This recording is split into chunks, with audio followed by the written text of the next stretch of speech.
Kilala ko kayo ah. Welcome back guys sa Puro Bio. So, kita nyo naman, naka-apron ulit tayo. May yung aso sa labas. Pero, another episode guys ng Puro Pagkain. At ngayon, meron ulit tayong mabilis at napakadaling iluto. Pero napakasarap na putahe.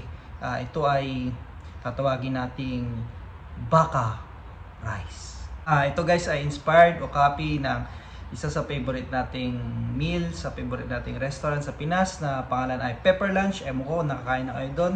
Napakasarap na pagkain, napakadaling iluto. Huwag na tayo paligoy-ligoy pa. Tara sa kitchen at iluto na natin yung baka rice. So alright guys, ito na nga yung putahin natin. Siyempre meron tayong baka. Ito yung mga normally nabibili sa mga Korean store. Kahit ano naman pwede dyan. Pwede rin chicken o whatsoever meat na gusto nyo. Pero ako baka gagamitin ko. Siyempre meron tayo si Dato na maitim pero puti ang apelyido, si soy sauce, honey, Mamacita's oyster sauce, syempre paminta, tapos asin. Kailangan natin yung corn. Yan. Importante yan guys, pampasarap. So, meron tayong sibuyas. Kung meron kayo ng white, mas okay yun para hindi maanghang.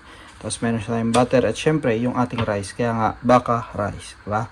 So, yung mangkok na gamit ko maliit lang, pero kung tingin nyo malakas kayo kumain, pwede kayong gumamit ng ganito kalaki.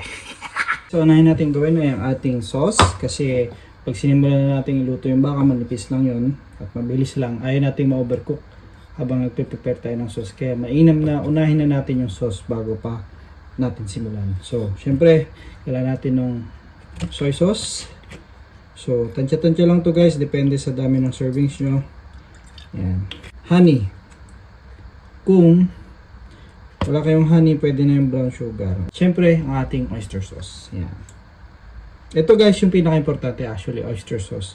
So, pag wala kayo nyan, kailangan nyo bumili. Hindi, pero pwede na yung magic sarap. Yan. Lang ating haluin para mag-mix yung oyster sauce kaya honey.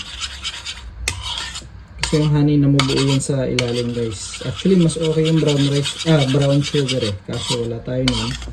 So ito ang gagamitin natin yun, honey. Pwede nyo nang tikman onte. Ayan, saktong sakto yung lasa niya guys, malinamnam na medyo matamis na maalat. Next naman natin ay ang sibuyas, kasi dito natin igigisa yung ipapatong yung rice at igigisa syempre yung baka.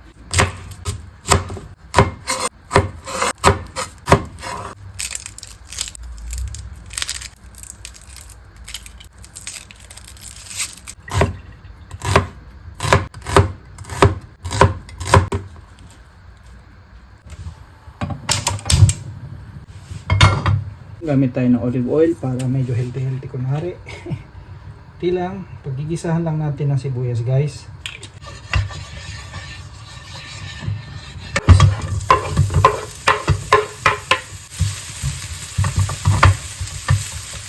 Diyan natin ipapatong ng kanin. So, okay.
Ayun nga guys, sorry, nakalimutan ko nang gumawa ng closing remarks dahil ako'y natakam sa niluto ko at halos maubos ko lang agad.